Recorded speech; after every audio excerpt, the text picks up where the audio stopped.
We had success with the elementary schools.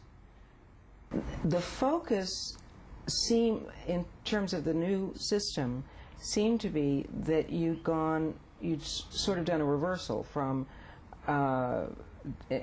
against standardized tests to figuring out a way to help poor kids, poor black kids, to pass. Yeah, but I didn't know that when I was in D.C. I learned that in Pittsburgh.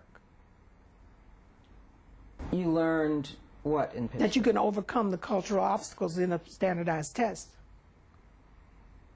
How did you, was that simply through the research that you were doing all those years? That's correct. That's correct. That's correct.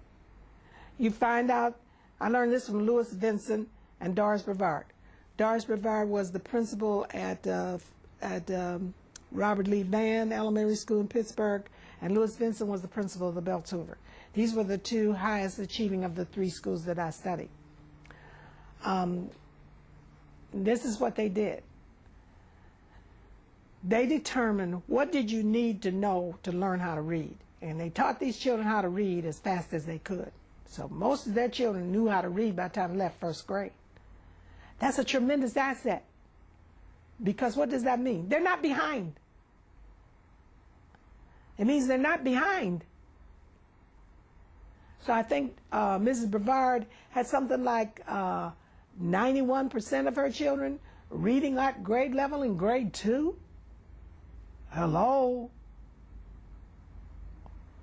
So my thing was, okay, how you do this?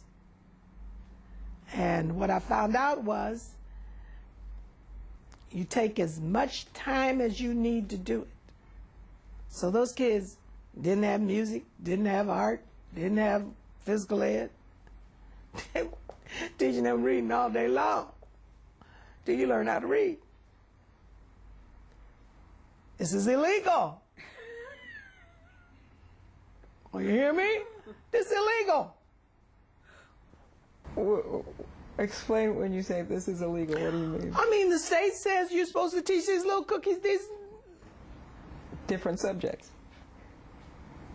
So how do you get around the fact that it's illegal? They just did it. They just did it. But what I'm telling you is, I didn't know that in the District of Columbia, that you could create, you could eliminate these cultural deficits that the tests put up as obstacles if you had more time. Because the school doesn't give you more time. You get the same amount of time to teach a kid from a different culture how to read English, standard English, as you do a kid who already comes from home knowing it. You get the same amount of time, the same, which doesn't fit. That's where the misfit is. You see where I was mixed up? The bias is not in the test, the bias is in the teaching.